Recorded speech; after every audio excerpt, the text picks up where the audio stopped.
हम देखने जा रहे हैं चैप्टर 1 अगत तंत्र का, जिसका नाम है कॉन्सेप्ट ऑफ अगत तंत्र। तो इसके अंदर पहला टॉपिक आता है अगत तंत्र और क्लिनिकल टॉक्सिकोलॉजी। तो अगत तंत्र क्या होता है, तो इसकी डेफिनेशन ये याद करनी है अपने को।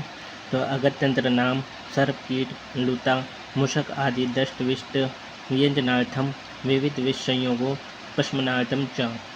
तो इसके अंदर क्या होता है, अगत तंत्र उसको कहते हैं जिसके अंदर अपन सर्प यानी सांप, कीट यानी कीड़े, लता यानी मकड़ी और मूषक यानी चूहा, इन सब के अपन काटने से अलग अलग जो विष होता है, वो चीज़ के काटने से जो विष उत्पन्न होता है उसकी स्टडी करते हैं। और विविध विष संयोगों, तो अलग अलग तरह के विषों को संयोग करके बनाते हैं और उसका शमन करना, ये सारी अपन अगत तंत्र के अंदर पढ़ते हैं। तो टॉक्सिकोलॉजी क्या होती है इसके अंदर, तो branch of medical science which deal with poison with reference to their source, character and properties, the symptoms which they produce, the lethal dose, the nature of fetal result, the remedial measures they should be employed to combat their action और defect, the method of their detection and estimation, and autopsy finding. It also concern law regarding their scale and prescription. तो अपन इसके अंदर toxicology क्या होती है, तो अगत तंत्र को ही मॉडर्न में टॉक्सिकोलॉजी कहते हैं। तो इसके अंदर अपन पढ़ते हैं पॉइज़न के बारे में। तो पॉइज़न के बारे में क्या क्या पढ़ेंगे कि कहाँ से बना है, क्या क्या कैरेक्टर होती है, क्या प्रॉपर्टीज़ है उसकी, कैसे सिम्टम दिखते हैं, कितनी लीथल डोज है उसकी, क्या फेटल रिजल्ट आते हैं, और रेमेडियल उसके मेजर्स क्या क्या हैं, और कैसे काम करता है वो, उसके इफ़ेक्ट देखेंगे, उसका कैसे फाइंड आउट करेंगे, कैसे एस्टिमेशन करेंगे, ऑटोप्सी में कैसे निकलेगा। तो हम सारे उसके लॉ रिगार्डिंग वगैरह सब इसके अंदर स्टडी करते हैं। फिर आता है क्लिनिकल टॉक्सिकोलॉजी। तो it deals with human disease caused by और associated with abnormal exposure to chemical substance. तो इसी को टॉक्सिकोलॉजी को जब हम ह्यूमन पर अप्लाई करते हैं उसको क्लिनिकल टॉक्सिकोलॉजी कहते हैं। फिर आता है स्कोप ऑफ अगत तंत्र। तो स्कोप ऑफ अगत तंत्र में क्या आता है, तो सभी प्रकार के विष, उनका व्यवहार, क्रिया, नियंत्रण, उनसे संबंधित कानून, विषाक्तता से उत्पन्न व्यक्तित्व एवं सामुदायिक समस्याएं सभी इसके अंतर्गत आती है। तो जो भी अपन उसके पूरी जो अपन ने ये देखा टॉक्सिकोलॉजी, इसके बारे में जितना है पूरा वो एक इसका स्कोप हो गया कि विष से रिलेटेड सारी चीज़ जानना। आज के युग में नए नए विषयों का आविष्कार हो रहा है। रचनात्मक और ध्वंसात्मक दोनों ही प्रकार से के कामों में उनका व्यापक रूप से प्रयोग बढ़ता जा रहा है। तो इसके अंदर क्या होता है कि अपन घरेलू उपयोगों में भी उसको लेते हैं और इलाज के तौर पे भी उसको लेते हैं। तो विषयों का बहुत यूज़ आने लग गया है आजकल। और औषधियों, सौंदर्य प्रसाधनों, कीटनाशकों, घर की सफाई में भी उपयोग हो लिया जा रहा है। अब अगला टॉपिक आता है विष। तो विष की निरुक्ति क्या होती है, विष धातु में का प्रत्यय लगने से, अर्थात क्या होता है इसका फैलना या फिर छा जाना। व्युत्पत्ति है वे द्रव्य जो शरीर में जाकर शीघ्रता से व्याप्त हो, जो जल्दी से आकर फैल जाता है शरीर के अंदर। तो ये इसकी व्युत्पत्ति हो गई। परिभाषा क्या होती है, विषाद जननत्वाच्च विषम इति अभिधीयते। तो विषाद को उत्पन्न करने के कारण विष कहते हैं। चरक ने इसको क्या बोला है, जगत आदि विषणतम दृष्टवा तेनासो विष संजिताम। तो जिसे देखकर जगत के सभी प्राणी विशेष विषादग्रस्त खिन्न हो जाते हैं, उसे विष कहते हैं। सदानंद शर्मा किसमें कहते हैं, ये रस्तरंगी में कहते हैं। तो दृष्टवे तद यद विषीदयन्ति जना जना जना स्तमित आदि विषम मतम। तो मरम व विषीण्यत्यम मृत्यु पाशेस्ततो विषम। ये वाला श्लोक याद नहीं करना है, इन दोनों में से कोई सा भी याद कर लो। तो इसकी हिंदी क्या होती है, तो जिसे देखकर सभी मनुष्य, पक्षी व पशु अत्यंत दुखी हो जाते हैं, वह विष है। यह विष मनुष्य को मृत्यु पाश द्वारा नष्ट भ्रष्ट कर देता है, यानी कि मार देता है। इसके पर्याय क्या क्या होते हैं, तो पर्याय होते हैं इसके विष के श्वेद, करल, गर, गड, मुगर, कालाकूट, कालकल्प, रस और तीक्ष्ण। क्या क्या हुए, श्वेद, गरल, गर, गड, मुगर, कलाकूट, कालकल्प, रस और तीक्ष्ण। अब इसी का मॉडर्न पॉइंट ऑफ व्यू में देखते हैं अपन। तो पॉइजन कहते हैं। तो पॉइजन क्या होता है? A substance which on digestion, inhalation, absorption, application, injection और development within the body in relatively small amount produce injury to body by its chemical action. तो ये बॉडी के अंदर किसी भी माध्यम से चला जा सकता है, जैसे डाइजेशन, सूंघने से, एब्जॉर्ब होने से, अपन स्किन पर अप्लाई कर दो, इंजेक्शन के थ्रू, और बॉडी के अंदर भी डेवलप किया जा सकता है। तो जो ज़रा सी भी क्वांटिटी, थोड़ी सी क्वांटिटी में बॉडी में इंजरी करता है, उसको अपन कह देंगे पॉइजन। और इट एक्ट डेलीटरसली ऑन बॉडी। तो ये सडन एकदम से जल्दी से फास्ट काम करेगा। एग्जाम्पल क्या क्या आ जाएंगे? ओपियम, आर्सेनिक, धतूरा, एयरगट, ये सब पॉइजन होते हैं। अब आता है विष के गुण। तो विष के गुण रखने के बोला है, लघु रुक्षमाशु विषदम वैवाहि तीक्ष्णम विकासी सूक्ष्मश्च उष्णम अनिर्देश रसम 10 गुणम मुक्तम विषम तजगेया। चरक चिकित्सा 23 के अंदर 24 श्लोक है ये। तो चरक ने 10 गुण कौन कौन से माने हैं? तो पहली बात 10 गुण होते हैं, ठीक है। तो 10 गुण कौन कौन से हो गए? लघु, रुक्ष, आशु, विशद, वैवाही, तीक्ष्ण, विकासी, सूक्ष्म, उष्ण, अनिर्देशी, रसम। तो ये 10 गुण होते हैं, ठीक है। इसको एक बार वापस से रिपीट करेंगे, ये कोशिश याद रखना ये वाला श्लोक। लघु रुक्षमाशु विषदम वैवाही तीक्ष्णम विकासी सूक्ष्मश्च उष्णम अनिर्देश रसम 10 गुणम मुक्तम विषम तजगेया। सुश्रुत ने अनिर्देश रसम की जगह अविपाकी माना है, ठीक है।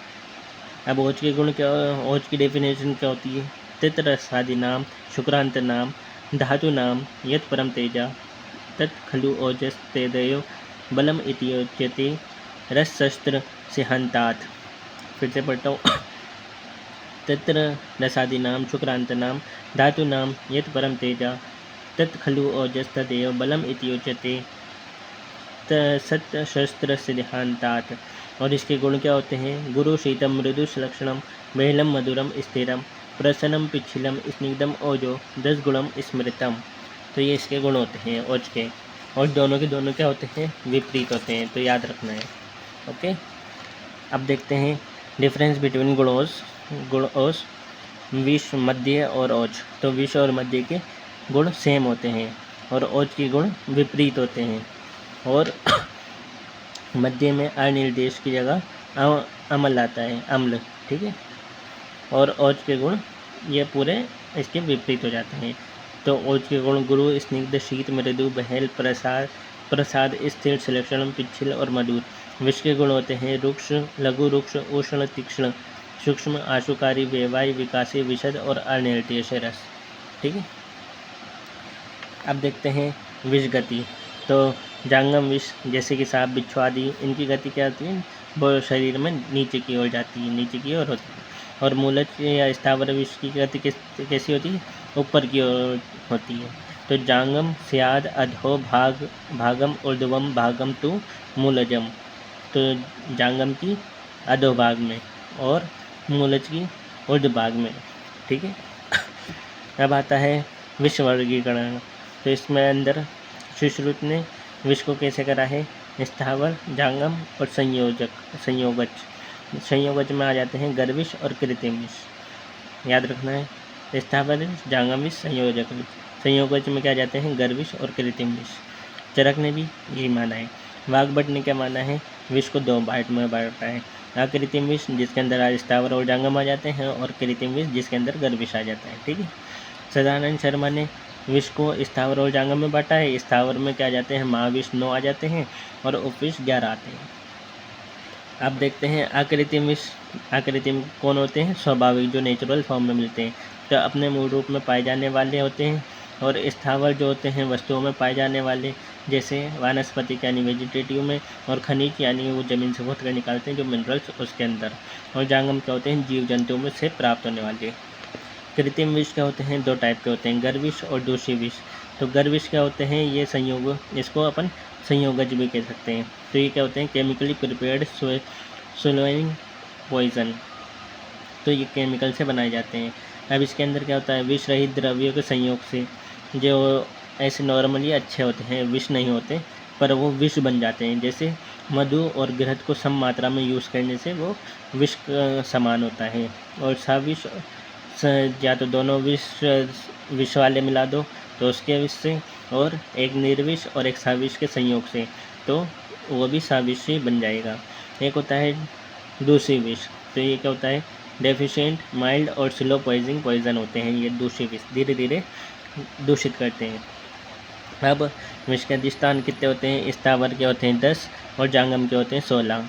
तो स्थावर के 10, मूलम पत्रम फलम पुष्पम त्वक क्षीरम सार एव च निर्यासो धातवश्चेत कंदश्च दशम स्मृतम। तो स्थावर के कौन कौन से हो जाते हैं, मूल होता है, पत्र होता है, फल होता है, पुष्प, त्वक, क्षीर, सार और निर्यास धातु वाले हो जाते हैं, धातु में मिलते हैं। और कंद किसको कहते हैं, बल्ब को कहते हैं। ठीक है, तो मूलम पत्रम फलम पुष्पम त्वक क्षीरम सार एव च निर्यास धातवश्चेत कंदश्च दशम स्मृतम। और जांगम कितने होते हैं, 16। तो इसको यहाँ से देखना है। तत्र तत्र दृष्टि निर्य निश्वास दृष्टा नखमूत्र पुरीश शुक्र लाल आटव मुख संदशम विशोधेत टुंड अस्थि पित्त शुक शवान इति। तो कौन कौन से जाते हैं 16 इसके अंदर, तो दृष्टि यानी देखने वाला, निश्वास सूंघने वाला, दृष्टा कट लग जाने वाला, ठीक है, काटने वाला, नख मूत्र पुरी शुक्र, लाल किसको कहते हैं, सलाइवेशन को कहते हैं, लाल शराब कहते हैं। आर्तव से हो जाएगा, मुख संदशम विशोधित यानी विशोधित गुदा होता है उससे, टुंड अस्थि पित्त किसको कहते हैं, बाइल को कहते हैं, शुक और शवान। ठीक है, तो ये इसके 16 जांगम विष के अधिष्ठान होते हैं। वाग्भट ने भी 16 माने हैं, पर विषादित की जगह उसने स्पर्श माना है, विषादित गुदा की जगह स्पर्श माना है। अब आते हैं क्लासिफिकेशन ऑफ पॉइजन। तो इसके अंदर ये अपन ने जो देखे थे ये तो आयुर्वेदिक पॉइंट ऑफ व्यू से देखे थे। क्लासिफिकेशन ऑफ पॉइजन ये इसका मॉडर्न एस्पेक्ट हो जाएगा। तो इसके अंदर अपन इंटेंशन के बेसिस पर डिवाइड करते हैं इसको।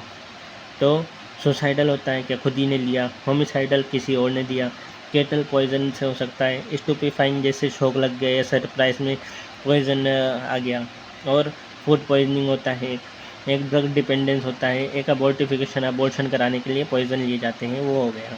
ठीक है, अब आता है टॉक्सिन क्या होते हैं, harmful compound that is usually produced by living cell or organism and is capable of causing disease or harm when introducing into body tissue। तो टॉक्सिन क्या होते हैं, ये लिविंग सेल या ऑर्गेनिज्म से बनाए हुए बनते हैं मतलब उनके शरीर से, और ये डिजीज़ या हार्म करने के लिए बॉडी को इनफ होते हैं, तो इसी को अपन टॉक्सिन कह देते हैं। और पॉइजन क्या होते हैं, आप poison that enter the body by being swallowed inhaled और एब्जॉर्ब थ्रू स्किन। तो जो अपन इनडायरेक्टली लेते हैं उसको पॉइजन कहेंगे, या तो अपन ने खा लिया, इनहेल कर लिया, या एब्जॉर्ब स्किन पे लगा लिया तो स्किन से एब्जॉर्ब हो गया। वेनम क्या होता है, ये डायरेक्ट ब्लड स्ट्रीम में जाता है। तो a toxin that enter the blood stream through injection और एन इंजरी। तो इंजरी या इंजेक्शन के थ्रू डायरेक्ट ब्लड के कॉन्टेक्ट में आने को वेनम कहते हैं। अब route of administration of poison, तो दो होते हैं इसके अंदर, 2 रूट्स होते हैं। एक एंट्रल रूट, तो एंट्रल रूट में कौन सा आ जाएगा, ओरल आ जाएगा, सबलिंगुअल आ जाएगा यानी जीवान के नीचे रखने से, और रेक्टल आ जाएगा यानी आउट पैसेज वाले आ जाएंगे। पेरिएंट्रल रूट, तो इसके अंदर क्या है, सीधा ब्लड में जाने वाला। तो इसमें इंक्लूड होता है बाइट ऑफ वेनमस क्रिएचर, तो किसी ने बाइट कर लिया वो भी इसके अंदर इंक्लूड हो जाएगा।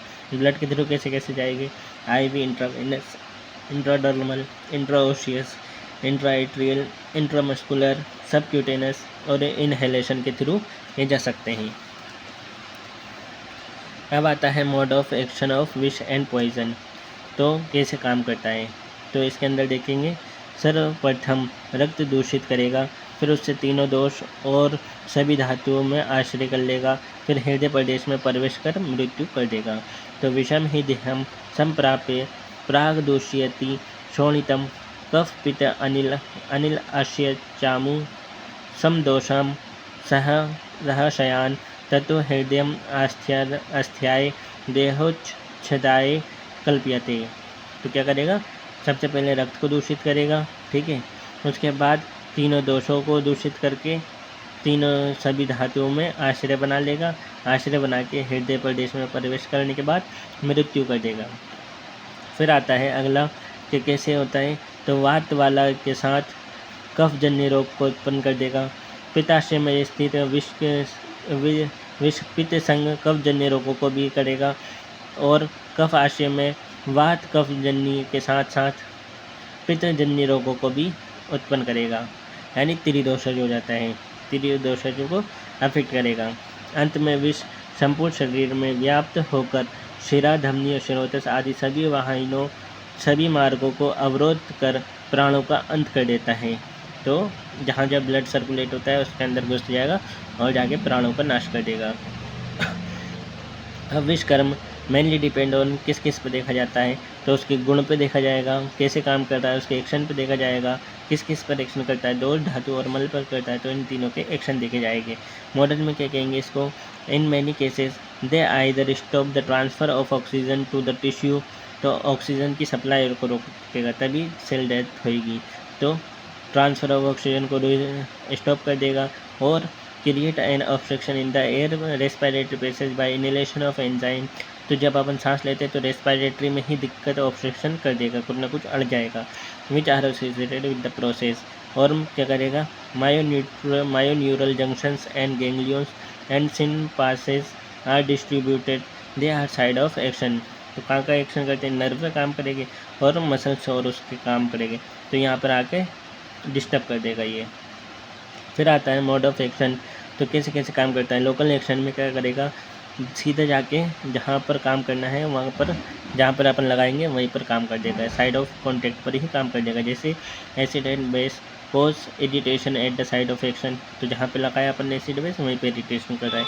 Remote action for specific target irrespective route, तो कहाँ पे लगाया, कहाँ से कैसे होकर जा रहा है वो मैटर नहीं करेगा, स्पेसिफिक टारगेट जहाँ पे करना है वहीं पे काम करेगा। जैसे मरकरी वेपर प्रोड्यूस न्यूरोटॉक्सिसिटी, तो मरकरी वेपर अपन ले तो माउथ से पर कर रहा है दिमाग के अंदर न्यूरोटॉक्सिसिटी।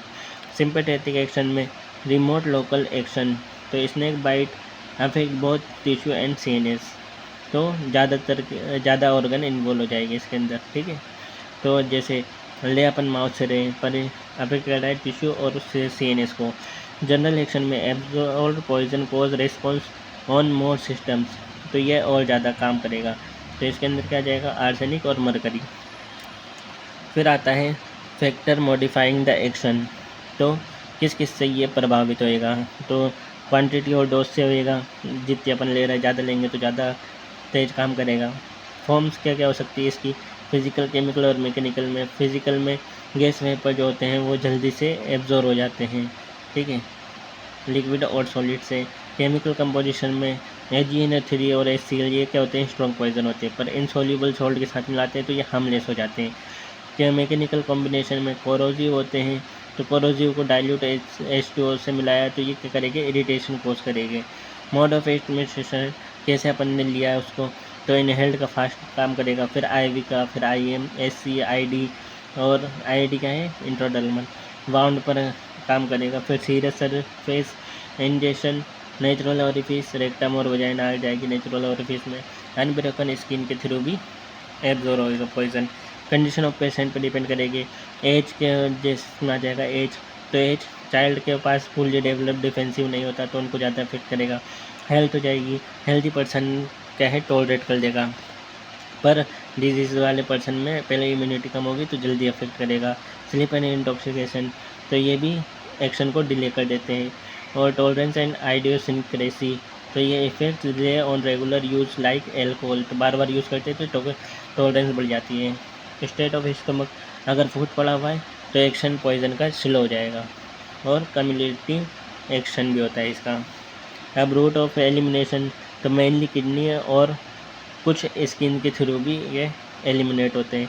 अदर रूट कौन कौन से हो जाएंगे, bile, milk, saliva, mucus, serous, secretion, unabsorb poison excreted by vomit and faeces, तो इसकी तरह निकल जाएगा, ठीक है।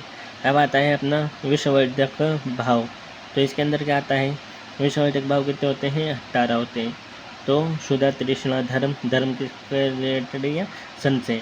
तो क्षुधा तृष्णा धर्म, दौर्बल्यता, क्रोध, शोक, भय, श्रम, अजीर्ण, अतिसार, पित्त की और वायु की वृद्धि से, तिल पुष्प और मदन फल को सूंघने से, पृथ्वी से निकलने वाली वाष्प से यानी भाप से, और बादलों के गरजने से, हाथी, चूहे और वाद्य यंत्रों के को शब्द से, विष संकट अवस्था में पूर्व दिशा वायु से और कमल सूंघने से, ये क्या हो जाते हैं? विषवर्धक भाव। इनसे विष बढ़ जाता है। अब आता है अपना अगला विष संकट। तो विष संकट क्या होता है? जब जो भी विष को के सारे प्रकृति, काल, गुण सब कुछ होते हैं वह एक ही टाइम पे परफेक्ट मैच हो जाए और मिल जाए। तो जैसे विष की प्रकृति पित्त प्रकृति, विष का काल वर्षा और ग्रीष्म, अन्न में क्या आ जाएगा? कटु और तीक्ष्ण तिक्त, और दोष में पित्त, दुष्य, रक्त आदि सबका एक साथ मिल जाने से विष संकट की अवस्था उत्पन्न हो जाती है। फिर आता है विषवेग। तो विषवेग में क्या होता है? विष शरीर के अंदर जाने के बाद एक कला से दूसरी कला में जाता है, जो कि धातुओं के बीच उपस्थित होती है, उसे वेग कहते हैं, यानी एक कला से दूसरी कला में जाना। तो धातु अंतरेषु या सप्तकालः संपरिकर्तितः